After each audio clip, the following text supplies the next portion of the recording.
আসসালামু আলাইকুম বন্ধুরা। জাতীয় পার্লামেন্ট ভবন অত্যন্ত গুরুত্বপূর্ণ একটি স্থান আমাদের বাংলাদেশ গভর্নমেন্টের।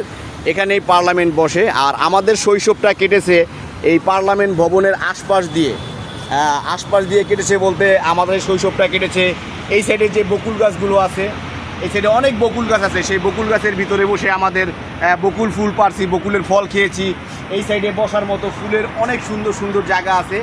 এক সময় আমরা এই সংসদ ভবনের উপরে চলে যেতাম, উপরে যাওয়ার মতো প্লেস ছিল, কোনো প্রশাসনেই কোনো ধরনের বাধা বিঘ্ন দিত না।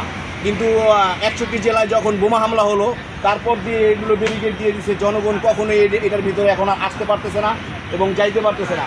আগের যে দিনগুলো ছিল খুব ভালো ছিল, আগের মানুষগুলো খুব সহজ সরল ছিল। আসলে একটা চক্র আমাদের দেশে ঢুকে আমাদের এই পার্লামেন্টে আমরা যখন একটু যাইতাম, একটু আনন্দ ফুর্তি করতাম, বিকেলবেলায় এসে একটু বসতাম, এখন সেই ব্যবস্থাটা বন্ধ করে দিয়েছে। 61 জেলায় একটা বোমা হামলা হয়েছিল, তারপর থেকেই আমাদের এই সংসদ ভবনের স্থাপনাটা বন্ধ করে দিয়েছে। আর বন্ধ করে দেওয়ার কারণে আমরা হয়তো আগের মতো এখানে আনন্দ ফুর্তিও করতে পারি না, বাচ্চা কাচ্চা নিয়েও কিন্তু একটু আসতে পারি না। না আসতে পারলে আমাদের একটু সমস্যা হলো কি, আমাদের একটা গুরুত্বপূর্ণ একটা স্থান, একটু ঘোরার মতো জায়গা বন্ধ হয়ে গেছে এক দুষ্কৃতিকারের কারণে। সেই দুষ্কৃতিকারীদের অবিলম্বেই আশা করি শাস্তি হয়েছে এবং শাস্তি হবে ইনশাল্লাহ। আপনাদের কাছে